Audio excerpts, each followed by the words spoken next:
Hi everyone. Today we are going to start stereochemistry next session. That is, इस session में हम क्या पढ़ेंगे? Enantiomer, diastereomer, chiral, achiral, epimers, anomers and meso compound and superimposable, non super imposable mirror images. ठीक है, तो इस lecture में हम डिफरेंट टर्म्स पढ़ेंगे जो भी हमारी स्टीरियोकेमिस्ट्री में यूज़ की जाती है. ठीक है, इनके मीनिंग्स आपको पता होने चाहिए, इनके मीनिंग क्या होते हैं, तभी आप इन टर्म्स को यूज़ कर सकते हैं. स्टीरियोकेमिस्ट्री में कायरल क्या होता है, एकायरल क्या होता है, ये सब चीज़ें हम यहाँ पर छोटी छोटी चीज़ें जो है वो डिस्कस करेंगे क्योंकि ये काफ़ी ज़्यादा इंपॉर्टेंट है आपके लेक्चर्स के लिए. ठीक है, सबसे पहले हम पढ़ते हैं, हमारे पास जो स्टीरियोकेमिस्ट्री होती है उसमें हमारे आइसोमर्स पढ़ते हैं. ठीक है, ओके, तो आइसोमर हम स्टार्ट करने जा रहे हैं. आइसोमर हमारे पास क्या होते हैं, टू टाइप्स के हमारे पास होते हैं. जो हम स्टीरियोकेमिस्ट्री में आइसोमेरिज्म पढ़ते हैं उसके हमारे पहले हम आइसोमेरिज्म पढ़ते हैं. जस्ट इस आइसोमेरिज्म के बेस पे हम डिफ्रेंशिएट कर सकते हैं एनेंशियोमर क्या है, डायस्टेरोमर क्या है. ओके, तो आइसोमर हमारे पास टू टाइप्स के हो जाएंगे. That will be stereo isomer हो जाएगा हमारा. दूसरा हमारा हो जाएगा दैट इज कंस्टिट्यूशनल आइसोमेरिज्म. तो ये होगा कंस्टिट्यूशनल आइसोमेरिज्म हमारे पास हो जाएगा. और एक स्टीरियो आइसोमर्स होंगे. जो कंस्टिट्यूशनल आइसोमर्स होते हैं उसमें हमारे जो कंस्टेंट होती है, हमारी जो स्ट्रक्चर्स होती है मॉलिक्यूल की, वो डिफरेंट मिलेगी आपको. ठीक है, ये होगा कंस्टिट्यूशनल आइसोमेरिज्म. और जो आपका स्टीरियो आइसोमर्स होगा उसमें आपकी जो 3 डायमेंशन स्पेस में जो अरेंजमेंट है मॉलिक्यूल्स की वो क्या होगी, डिफरेंट होगी. तो वो होंगे स्टीरियो आइसोमर्स. तो स्टीरियो आइसोमर कौन सा मॉलिक्यूल होंगे जिसमें 3 डायमेंशन में अरेंजमेंट डिफरेंट होती है. मॉलिक्यूल सेम रहता है, अरेंजमेंट डिफरेंट होती है. और इसमें क्या होता है कि जो हमारे ग्रुप्स अटैच होते हैं उन ग्रुप्स की पोजीशन डिफरेंट हो सकती है. वो चेन आइसोमेरिज्म में हो सकते हैं, किसी की चेन लंबी किसी की छोटी होगी. तो ये सारे हम किस में पढ़ते हैं, कंस्टिट्यूशन में. इसमें क्या क्या आ जाएगा, पोजीशन आइसोमेरिज्म आ जाएगा हमारा, चेन आइसोमेरिज्म हमारे पास आ जाएगा, फंक्शनल ग्रुप हमारे पास आइसोमेरिज्म आ जाए. तो इस तरह से आइसोमेरिज्म हमारे पास आएंगे कॉन्स्टिट्यूशनल में. जैसे हमारे पास कोई भी ये चेन हमारे पास प्रेजेंट है, CH3 CH2 OH ग्रुप हमारे पास प्रेजेंट है. अब क्या हुआ, CH3 CH और यहाँ पर CH3 और OH ग्रुप यहाँ सेकंड पोजीशन में आ गया. पहले OH ग्रुप जो है यहाँ पर फर्स्ट पोजीशन में प्रेजेंट है, CH2 ग्रुप के साथ प्रेजेंट है. लेकिन नेक्स्ट स्ट्रक्चर में कहाँ प्रेजेंट है, वो सेकंड पोजीशन में प्रेजेंट है. आपका मॉलिक्यूल बिल्कुल सेम है. आइसोमर्स क्या होते हैं हमारे, जिनकी मॉलिक्यूलर फॉर्मूला सेम होता है लेकिन स्ट्रक्चर्स डिफरेंट होती हैं. अगर हम इसको डिफाइन करना चाहें आइसोमर क्या होता है, तो जो हमारा बेसिक मॉलिक्यूलर फॉर्मूला होता है, बेसिक मॉलिक्यूलर फॉर्मूला जो होता है वो क्या होता है हमारा, सेम होता है. बस जो हमारी स्ट्रक्चर्स होती हैं वो क्या होती हैं, डिफरेंट होती हैं. उसको बोलते हैं आइसोमर्स. आपको आइसोमर समझ में आ रहा है कि आइसोमर क्या होता है. तो आइसोमर्स वो होते हैं जिनका मॉलिक्यूलर फॉर्मूला सेम रहेगा, उसमें सेम एटम्स रहेंगे. अगर 4 कार्बन है तो 4 कार्बन रहेंगे दोनों मॉलिक्यूल्स में. तो वो होंगे हमारे मतलब आइसोमर्स जिसका मॉलिक्यूलर फॉर्मूला सेम है लेकिन स्ट्रक्चर उनकी क्या होती है, डिफरेंट स्ट्रक्चर्स होती हैं उनकी. तो उसमें फर्दर 2 टाइप्स में लाइक कंस्टिट्यूशनल होते हैं एंड स्टीरियो आइसोमर्स होते हैं. कंस्टिट्यूशनल का एक्सप्लेन कर रहे थे कि पोजीशन आइसोमेरिज्म हो सकता है, चेन आइसोमेरिज्म हो सकता है, फंक्शन ग्रुप आइसोमेरिज्म हो सकता है. तो इसमें क्या होता है, पोजीशन डिफरेंट मिलेगी आपके ग्रुप्स की, तभी स्ट्रक्चर डिफरेंट बनेगी, तभी हमारा एक आइसोमेरिज्म बनेगा. चेन हमारे डिफरेंट हो, किसी में 6 कार्बन की चेन, किसी में 5 कार्बन की चेन, जो वो जस्ट अरेंजमेंट की वजह से एक छोटी बड़ी चेन हो गई है. ठीक है, फंक्शन ग्रुप जिसमें फंक्शन ग्रुप जो होगा डिफरेंट पोजीशन पर प्रेजेंट होगा तो वो होंगे कंस्टिट्यूशनल आइसोमर. जैसे यहाँ पर फर्स्ट पोजीशन पे हमारा हाइड्रोक्सी ग्रुप प्रेजेंट था लेकिन नेक्स्ट में कहा है वो सेकंड पोजीशन पे होगा. तो that will be constitutional isomerism. जब भी आपको कंस्टिट्यूशनल आइसोमरिज्म की पहचान करनी होती है उसमें आपको हमेशा ये ध्यान रखना है कि आपके ग्रुप्स की पोजीशन कहाँ पर है. कोई फर्स्ट पे और सेकंड पे मिलेगा, that means this is your constitutional isomer. ठीक है, उसके बाद स्टीरियो आइसोमर जो होते हैं उसमें हमने कहा कि आपका मॉलिक्यूलर फॉर्मूला क्या रहेगा, आपका सेम रहेगा. मॉलिक्यूलर फॉर्मूला हम बोल रहे हैं, मॉलिक्यूलर फॉर्मूला क्या रहेगा आपका, सेम रहेगा. तो मॉलिक्यूलर फॉर्मूला सेम होगा बट जो आपकी अरेंजमेंट होगी, कौन सी 3D अरेंजमेंट जो होगी वो क्या होगी आपकी, डिफरेंट होगी. 3D अरेंजमेंट की हम बात कर रहे हैं. 3D अरेंजमेंट क्या होगी हमारी, डिफरेंट होगी. जैसे हमने कोई भी कंपाउंड ले लिया है, जैसे हमारे पास ये कोई भी R है, ये कार्बन ग्रुप है, यहाँ पर OH ग्रुप है और यहाँ पर हाइड्रोजन है और यहाँ पर हमारे क्लोरीन है. अब क्या हुआ, OH ग्रुप इधर मिल गया हमें, यहाँ पर R ग्रुप है, यहाँ क्लोरीन होगा, यहाँ पर हाइड्रोजन होगा. देखो ध्यान से, दोनों मॉलिक्यूल्स आपके बिल्कुल सेम हैं, सेम मॉलिक्यूलर फॉर्मूला है, सभी में सेम टाइप के एटम. इसमें भी आ रहा है, इसमें भी OH है, इसमें भी OH है, क्लोरीन है, हाइड्रोजन, दोनों में same atoms present but there is a difference in the arrangement of OH group. OH group कहाँ है, इसमें राइट में प्रेजेंट और इसमें कहाँ है, लेफ्ट में. तो this is the arrangement. 3 dimensional arrangement क्या हो गई यहाँ पर, डिफरेंट हो गई है. तो वो होंगे हमारे स्टीरियो आइसोमर्स, जिसमें आपकी स्टीरियो केमिस्ट्री क्या होगी, डिफरेंट होगी।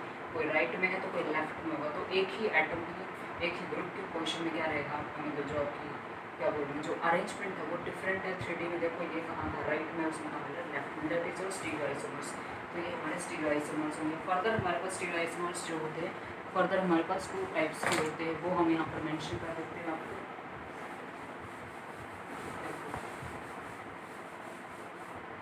स्टीरियो आइसोमर फर्दर हमारे पास 2 टाइप के, वो हम आपको एक्सप्लेन कर देते हैं। दैट इज, एक हमारे पास होता है डाइस्टीरियोमर, हमारे पास होता है डाइस्टीरियोमर हमारे पास रहेगा।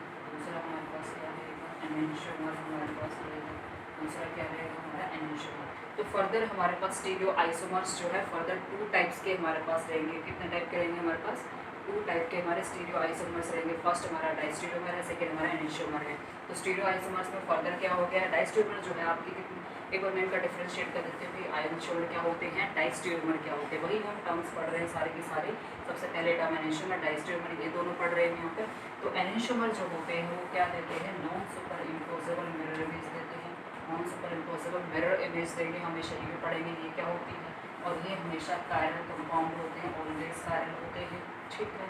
और ये हमेशा क्या होते हैं, नॉट मिरर इमेजेस, ये कभी भी एक दूसरे के मिरर इमेजेस नहीं होते हैं। ये एक कायरल भी हो सकते हैं और साथ में कायरल भी हो सकते हैं, there is no problem at all, ठीक है। तो हमने क्या कहा कि यहाँ पर जो डाइस्टीरियोमर है वो एक दूसरे की मिरर इमेजेस नहीं होंगे। मीन्स आपको 2 मॉलिक्यूल दिए जाएंगे, उन दोनों मॉलिक्यूल्स को आपको देखना है। अगर वो दोनों मॉलिक्यूल्स एक दूसरे के मिरर इमेजेस होते हैं, कौन से mirror images, non super imposable mirror images अगर होते हैं तो वो होंगे एनेंशियोमर्स। अगर वो एक दूसरे के मिरर इमेजेस नहीं हैं तो वो क्या होंगे, डाइस्टीरियोमर्स।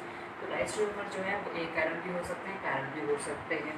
जो एनेंशियोमर्स होते हैं वो ऑलवेज आपके कायरल होते हैं, क्योंकि जो भी कायरल कंपाउंड होता है वो हमेशा non super imposable mirror image देता है। और एनेंशियोमर हमेशा non super imposable mirror image देता है, हमेशा कायरल होते हैं। और जो कायरल होते हैं वो हमेशा आपके क्या होते हैं, ऑप्टिकली एक्टिव होते हैं। हमेशा क्या होता है, ऑप्टिकली एक्टिव। वो प्लेन पोलराइज्ड लाइट को आइदर राइट में आइदर लेफ्ट में क्या करेंगे, रोटेट करेंगे। So this is your enantiomer and diastereomer. Okay, अब हम यहाँ पर डिफ्रेंशिएट कर लेंगे इसको। एनेंशियोमर ये तो हमारा हो गया है, थोड़ा सा आइसोमेरिज्म हो गया है। ओके, थोड़ा सा आइसोमेरिज्म हमने यहाँ पर पढ़ लिया। अब हम चीज़ों को पढ़ेंगे स्टेप बाय स्टेप, जो टर्म्स हमें एक्सप्लेन कर रही है उन चीज़ों को हम यहाँ पर पढ़ेंगे। सबसे पहले आपने क्या पढ़ना है, एनेंशियोमर आपने पढ़ना है। चलो डाइस्टीरियोमर एक बार मैं बता देती हूँ, क्योंकि डाइस्टीरियोमर में काफ़ी ज़्यादा आपको नहीं पढ़ना है, डाइस्टीरियोमर भी थोड़ा सा आपको पढ़ना है। तो डाइस्टीरियोमर पढ़ लेते हैं। तो ये हमारा डाइस्टीरियोमर हमने कहा कि नॉट मिरर इमेजेस, एक दूसरे के मिरर इमेजेस नहीं होते हैं, mirror images. Okay, mirror images का मीनिंग आपको पता नहीं है तो एक बार देख लो यहाँ से।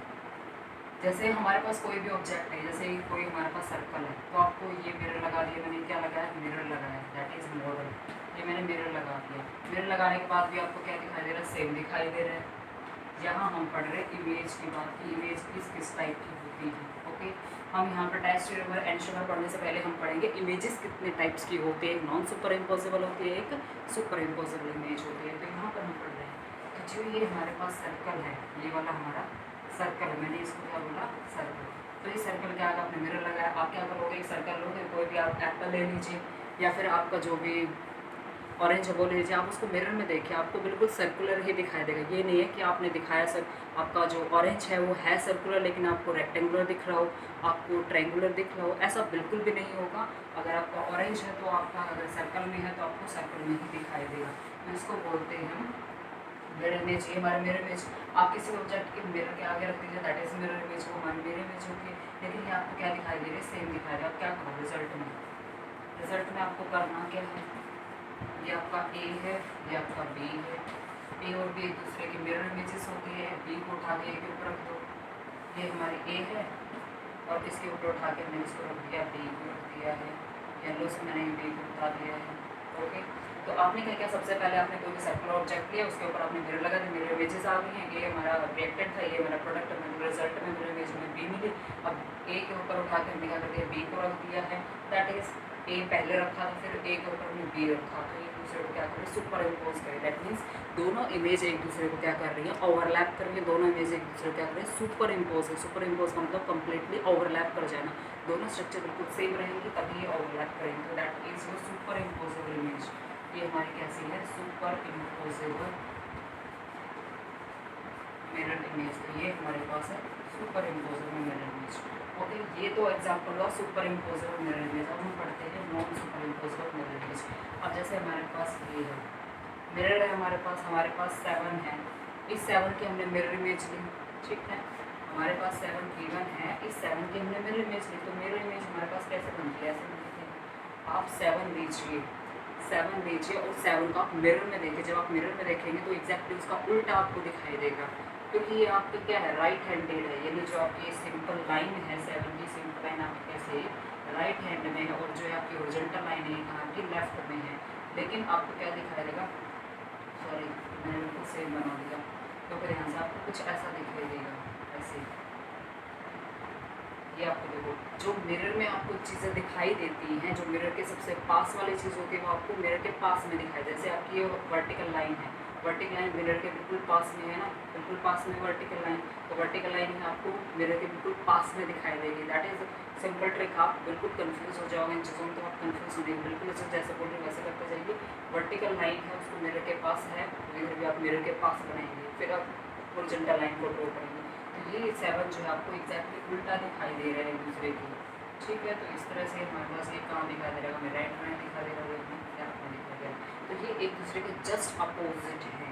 ओके, अब क्या करेंगे, आप इसको उठा के इसके ऊपर रखेंगे। ये आपका ए हो गया है, ये आपका बी हो गया है। तो ए मैंने यहाँ पर ड्रॉ कर दिया है, this one is your B. अब आप बी ड्रॉ कर दीजिए, दूसरे से बी, ये आपका बी हो गया है। तो ए और बी एक दूसरे को सुपर इम्पोज नहीं कर रहे हैं, क्योंकि ये वाला हमारा जो 7 है, इसका जो ये हॉरिजॉन्टल लाइन है वो अपनी लेफ्ट में है, और इसकी जो हॉरिजॉन्टल लाइन है वो कहाँ है, राइट साइड में है। तो ये एक दूसरे को फिर कभी भी कंप्लीटली ओवरलैप नहीं होंगे। ये क्या होंगे, non super imposable mirror image. तो ये हमारे पास क्या रहेंगे हमेशा non super imposable mirror image. क्यों कहा, ये आपको पता होना चाहिए। नॉन सुपर इम्पोजेबल मिरर हमने इसलिए कहा है क्योंकि ये दोनों मिरर इमेजेस, ये दोनों पहली बात तो क्या है, मिरर इमेजेस, दोनों मिरर इमेज को हम एक दूसरे के ऊपर रखते हैं, तो एक दूसरे के ऊपर ये कंप्लीटली ओवरलैप नहीं होती, कंप्लीटली सुपर इम्पोज नहीं होती। तो ये हमारे होंगे non super imposable mirror image. जो non super imposable mirror image होता है वो हमेशा क्या होता है, कायरल होता है, और वो हमेशा क्या होता है, एनेंटियोमर होता है। ये तुमने कहा था, जिस भी मॉलिक्यूल में आपको ऐसे दिखाई देगा उसका आपने हमेशा ध्यान रखना है। तो ये हुई हमारी इमेजेस की बात कि कौन कौन से हमारे पास इमेज होती हैं। ओके, तो अब ये मॉलिक्यूल पे आप लगाकर इसको देख लेना। अब हम एग्जांपल लेते हैं कि कौन कौन से हमारे पास, तो ये मैंने बता दिया कि diastereomer not mirror image, mirror images नहीं है। वैसे हम एनेंटियोमर और यहाँ पर मेंशन कर लेते हैं कि एनेंटियोमर जो है वो कैसे होते हैं। एनेंटियोमर क्या देते हैं, non super imposable mirror image देते हैं एक दूसरे की, मतलब एक दूसरे की मिरर इमेज होते हैं, और ये हमेशा क्या होते हैं, कायरल होते हैं। ये बात क्लियर है यहाँ पर। अब हमें करना क्या है, जस्ट हम एग्जाम्पल्स लेंगे और आपको एक्सप्लेन करेंगे इस तरह से कौन सा एनेंटियोमर कौन सा आपका डायस्टेरोमर है। ओके, जैसे आपके पास कोई भी कंपाउंड दिया गया, जैसे मैं एक बात क्लियर कर लेती हूँ, एक एग्जांपल लेके आपको। जैसे ये हमारे पास है bromine, hydrogen, CH3, hydrogen, CH3।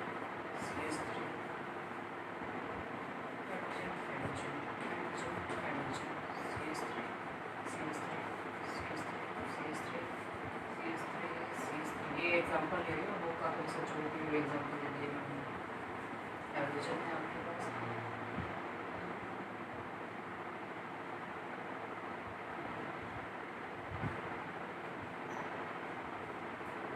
मैंने तो एग्जांपल दे दिए डायस्टेरोमर के और एनेंटियोमर के एग्जांपल देने हैं।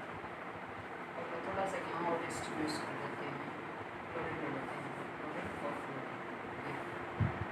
तो यहाँ पर आपका क्या है, ब्रोमीन है, यहाँ पर आपका हाइड्रोजन है, यहाँ पर क्लोरीन है, और यहाँ पर हाइड्रोजन आपको दिया है, ए दिया है, बी दिया है, सी दिया है। अगर आप इस क्वेश्चन को आप सॉल्व कर लेते, दैट मीन्स आपको डायस्टेरोमर एनेंटियोमर समझ में आ गया। आपको ए दिया है, बी दिया है, कंप्लीट दिखाई दे रहा होगा आपको स्क्रीन पे। एग्जांपल 3 एग्जांपल्स दिए गए, अब इसमें हम सिखाएंगे आपको कौन सा डायस्टेरोमर है, कौन से एनेंटियोमर है। ध्यान से देखो, अब आपने क्या निकालना, आपने क्या कहा कि डायस्टेरोमर एक दूसरे के मिरर इमेजेस नहीं होते हैं। और एंशियोमर एक दूसरे की non super imposable mirror images होते हैं। दैट मीन्स वो एग्जैक्टली एक दूसरे को उल्टे दिखाई देंगे। अब हम इन दोनों के बीच में मिरर लगा के देखिए, मिरर लगाएंगे तो देखो यहाँ पे इस मिरर के बिल्कुल पास में ब्रोमीन है, इस मिरर के बिल्कुल पास में ब्रोमीन है। That means they are opposite to each other. यहाँ पर भी देखो क्लोरीन है, यहाँ पर भी क्लोरीन। दैट मीन्स ये एक दूसरे की मिरर इमेजेस हैं। हाइड्रोजन आपका क्या है, अवे फ्रॉम द मिरर है। यहाँ पर भी hydrogen away from the mirror है, इसमें भी क्या है, hydrogen away from the mirror, away from the mirror. तो ये जो हमारे पास बी और सी हैं, बी और सी क्या है, हमारे एक दूसरे के एनेंशियोमर है। वो एनेंशियोमर की मैंने आपको बताया कि क्या दे रहे हैं, non super imposable mirror image दे रहे हैं। क्योंकि जब हम इनके बीच में बी और सी के बीच में जब हम मिरर लगाते हैं तो हमें क्या दिखाई देता है, ब्रोमीन के जस्ट अपोजिट में ब्रोमीन है, क्लोरीन के जस्ट अपोजिट में क्लोरीन, मिरर के बिल्कुल पास में। तो जब आप इन दोनों की जो आप मिरर इमेज है, इन दोनों को आप ध्यान से देखना है तो एक दूसरे की मिरर इमेजेस है एक दूसरे, क्योंकि इस मॉलिक्यूल का जब आप मिरर में इमेज देखेंगे तो आपको एग्जैक्टली ये वाली इमेज मिलेगी। That means they are non super imposable mirror images. ऐसे ही आप क्या करेंगे, और देखो देखो ध्यान से, इसमें मिरर लगा के देखो, मिरर लगाया आपने तो यहाँ से ब्रोमीन बिल्कुल मिरर के पास में, और यहाँ पे क्या हाइड्रोजन, तो ये एक दूसरे मिरर बेस नहीं है। यहाँ पर क्लोरीन मिरर के बिल्कुल पास में, और इसके बिल्कुल पास में क्या हाइड्रोजन है। तो इधर इस वाले मॉलिक्यूल में मिरर के बिल्कुल साथ में क्या है हाइड्रोजन, इसमें मिरर के बिल्कुल साथ में क्या हाइड्रोजन, इसमें ब्रोमीन क्लोरीन। तो ये एक दूसरे की नॉन मिरर इमेजेस, तो ये एक दूसरे की मिरर इमेजेस नहीं है, एक दूसरे मिरर इमेजेस नहीं है। That means they are diastereomer. तो ये क्या होंगे, एक दूसरे के डाइस्टीरियोमर। ये आपको क्लियरली मैंने बता दिया है कि जब आप इनकी मिरर इमेजेस लेते हैं दोनों की, तो आपकी क्या मिलती है, एक दूसरे की मिरर इमेजेस होते हैं, नॉन सुपर इम्पोज। क्योंकि इस मॉलिक्यूल को कहा था इस मॉलिक्यूल पर रखेंगे तो कभी भी सुपर इम्पोज नहीं होंगे। They are non superimpose mirror image B और सी। ठीक है, जो आपका ए और बी है ये क्या हो जाएंगे, आपके नॉट मिरर इमेजेस, एक दूसरे के मिरर इमेज नहीं है, इसलिए क्या हो जाएंगे, डाइस्टीरियोमर। ए होंगे हमारे क्या हो जाएंगे, डाइस्टीरियोमर्स हमारे पास हो जाएंगे। Okay, so here we are, these are the examples of diastereomers. अगर आपको कहीं पर भी क्या दिखाई दे, सिस ट्रांस आपको कहीं पर भी दिखाई दे, आपको सिस ट्रांस दिखाई दे, इजेड नोमेनक्लेचर कहीं पर दिखाई, मतलब आपको कोई भी कंपाउंड जो है एक दूसरे के इजेड नोमेनक्लेचर में प्रेजेंट है, सिस ट्रांस है, इजेड है, सिन एंटी आपके पास होते हैं, या फिर आपके पास होते हैं सिन एंटी होते हैं, सारे आपके क्या होते हैं, डाइस्टीरियोमर्स होते हैं। ये बात आपको ध्यान रखनी है। जैसे ये कंपाउंड आपके पास क्या होते हैं, आपके एक दूसरे के सिन में है, क्योंकि ये भी आपका सोलिड में OH ग्रुप, ये भी आपका सोलिड में OH ग्रुप है, तो ये एक दूसरे के सिस हैं, सिस आइसोमेरिज्म में है, सिस है एंटी की बात है। तो यहाँ पर देखो ये आपके हाइड्रोक्सी ग्रुप क्या होते हैं, ये आपके बिलो द प्लेन है, ये आपका हाइड्रोक्सी यहाँ अबव द प्लेन है, तो एक दूसरे के एंटी हो जाते हैं। सिंगल बॉन्ड के अराउंड जब भी आइसोमर्स निकाले जाते हैं वो हमेशा क्या होते हैं, एक दूसरे के सिन और एंटी आइसोमर्स होते हैं। ओके, ठीक है, तो यहाँ देखो, यहाँ पर आपके सिस आइसोमर्स को क्या है, क्लोरीन क्लोरीन एक दूसरे के बिल्कुल अपोजिट में, हाइड्रोजन हाइड्रोजन एक दूसरे के अपोजिट में, तो दिस इज योर ट्रांस हो जाएगा, और यहाँ पर सिस क्लोरीन क्लोरीन बिल्कुल सेम डायरेक्शंस में होंगी, सेम साइड में कार्बोनिक ग्रुप, तो हमारे सिस आइसोमर्स हो जाएंगे। तो ये देखो यहाँ से क्लोरीन जो है वो इस डबल बॉन्ड के क्या है, एंटी में, क्योंकि डबल बॉन्ड हमारा लेफ्ट साइड में है और क्लोरीन हमारा राइट साइड में, तो ये एक दूसरे के क्या हो जाएंगे, एंटी हो जाएंगे। क्लोरीन और डबल बॉन्ड बिल्कुल एक दूसरे के सेम डायरेक्शन में, ये भी हमारा राइट साइड में, ये भी हमारा राइट साइड में, तो ये क्या हो जाएगा, हमारा सिन हो जाएगा। तो दिस इज योर सिन हो जाएगा। तो सिन एंटी जहाँ पर भी प्रेजेंट हो, इजेड कहीं पर भी प्रेजेंट हो, सिस ट्रांस कहीं प्रेजेंट हो, हमेशा हमारे क्या होंगे, हमेशा हमारे डाइस्टीरियोमर्स होंगे। और एक और एग्जांपल में देखती हूँ आपको इसको डाइस्टीरियोमर्स का। नेक्स्ट एग्जांपल हमने यहाँ पर लिया है, हमने एग्जांपल्स फिशर प्रोजेक्शन हमने एग्जांपल्स लिए, इसमें डाइस्टीरियोमर और एनिस्टोमर एक्सप्लेन कर रहे हैं। जब भी आपके पास कोई डाइस्टीरियोमर होगा, अगर एक कंपाउंड में R है तो उसकी R भी मिल सकती है कन्फिगरेशन। नेक्स्ट में अगर इसकी यहाँ पर S होती है तो यहाँ पर आपको R भी मिल सकती है और S भी मिल सकती है, वो होते हैं आपके डाइस्टीरियोमर्स। लेकिन अगर आपका कोई भी एनिस्टोमर है, आपका कोई भी एनिस्टोमर होता है, तो उसमें अगर एक कंपाउंड में R होती है तो दूसरे में हमेशा S होती है, क्योंकि ये हमेशा DL होते हैं, हमेशा एक एक्स रोटेटरी होता है, तो दूसरा हमेशा लिवो रोटेटरी है। तो एनिस्टोमर में एक मॉलिक्यूल में जो कन्फिगरेशन होती है नेक्स्ट में हमेशा अपोजिट होती है, एक मॉलिक्यूल में R है तो दूसरे में हमेशा S आपको मिलेगी। तो ये आपको ध्यान रखना है एनिस्टोमर में, एनिस्टोमर में एक दूसरे के हमेशा अपोजिट में। मान लो ये हमारा एनिस्टोमर है, इसमें क्या है, मिरर इमेजेस हैं, इसमें क्या है हमारे पास मिरर इमेजेस, हमने यहाँ पर मिरर लगा दिया है, यहाँ पर एक मिरर के पास में हाइड्रोक्सी हाइड्रोक्सी हाइड्रोक्सी, तो ये हमारे मिरर इमेजेस एक दूसरे की, वो भी कौन सी, non super imposed mirror image है। तो ये हमारा क्या हो गया, एनिस्टोमर हो गया। और ये एनिस्टोमर है, तो मैंने बताया कि एनिस्टोमर में एक मॉलिक्यूल में अगर R कन्फिगरेशन तो दूसरे में S होगी, इसमें S है तो उसमें R हो जाएगी। तो अब देखो इस मॉलिक्यूल पे हम इस कायरल सेंटर पे, कायरल सेंटर आपको पता है ना, जिसपे 4 डिफरेंट ग्रुप्स होते हैं, तो ये आपका होगा कायरल सेंटर, जिसको 4 डिफरेंट ग्रुप प्रेजेंट है। यहाँ पर OH है, यहाँ पर CH3, यहाँ पर हाइड्रोजन, यहाँ पर एक डिफरेंट लंबा ग्रुप प्रेजेंट है। तो ये हमारा कायरल सेंटर होगा। तो इस कायरल सेंटर जब आप कन्फिगरेशन निकालेंगे तो आपकी क्या आएगी, S आएगी। आप यहाँ से नंबरिंग देना शुरू करेंगे, 1 हो जाएगा, 2 हो जाएगा, 3 हो जाएगा, 4 हमारे पास हो, तो 1 से 2 जाएंगे, 2 से 3, 3 से 4, आप ऐसे जा रहे हैं, क्लॉकवाइज जा रहे हैं। लेकिन हाइड्रोजन आपका कहाँ है, अबव द प्लेन प्रेजेंट है, होरिजेंटल पे प्रेजेंट है, तो आपकी क्या हो जाएगी कन्फिगरेशन क्लॉकवाइज हो जाए, आपकी एस में कन्वर्ट हो जाएगी क्योंकि ये अबव द प्लेन प्रेजेंट होगा, तो यहाँ पर एस कन्फिगरेशन। नेक्स्ट मॉलिक्यूल आप निकालेंगे तो यहाँ पर क्या है कन्फिगरेशन आएगी क्योंकि ये एनेंशियोमर है।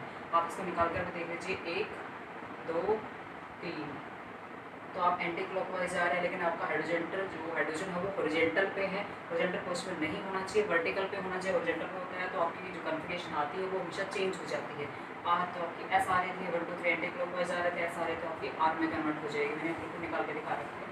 तो यहाँ पर देखो सेकंड कार्बन सेंटर पे अगर आर कन्फिगरेशन, तो नेक्स्ट पे आपको एस मिलेगी क्योंकि ये एनेंशियोमर्स होते हैं। वैसे आपको डायस्टेरोमर होते हैं, मान लो ये आपके क्या होते हैं एक दूसरे के डायस्टेरोमर है क्योंकि एक दूसरे के मिरर इमेजेस नहीं है, क्योंकि यहाँ पर हाइड्रोक्सी, यहाँ पर हाइड्रोजन, यहाँ पे हाइड्रोक्सी, यहाँ पे हाइड्रोक्सी, तो ये एक दूसरे के मिरर इमेजेस नहीं है। आपको पूरा मॉलिक्यूल आपका मिरर इमेज होना चाहिए। ये कि हाइड्रोक्सी ग्रुप यहाँ इस हाइड्रोजन से रिप्लेस हो रहे हैं, हाइड्रोक्सी इस हाइड्रोक्सी से, तो ये दोनों तो एक दूसरे के नॉन सुपर है, लेकिन ये हाइड्रोक्सी और ये हाइड्रोजन एक दूसरे के नॉन सुपर इम्पोजर मिरर इमेज नहीं है, मिरर इमेज हाइड्रोक्सी और हाइड्रोजन की नहीं है। ओके, तो ये हमारा डायस्टेरोमर है। तो डायस्टेरोमर में आप जब कन्फिगरेशन निकालेंगे तो इसकी एस आ रही है, इसकी आर आ रही है, लेकिन जब आप इनकी निकालेंगे तो क्या आएगी, एस और एस आ रही है। मतलब आपकी एक मॉलिक्यूल में अगर आर कन्फिगरेशन, दूसरे में एस भी आ सकती है, आर भी, कुछ भी हो सकता है, मतलब अपोजिट भी ना हो और सेम भी ना हो, ये भी पॉसिबिलिटी होती है डायस्टेरोमर। तो डायस्टेरोमर में ऐसे एक मॉलिक्यूल में दूसरे में आर एस कुछ भी हो सकती है, लेकिन एनेंशियोमर में हमेशा आपकी क्या रहेगी, अपोजिट रहेगी, आपको हमेशा ध्यान रखना है। ओके।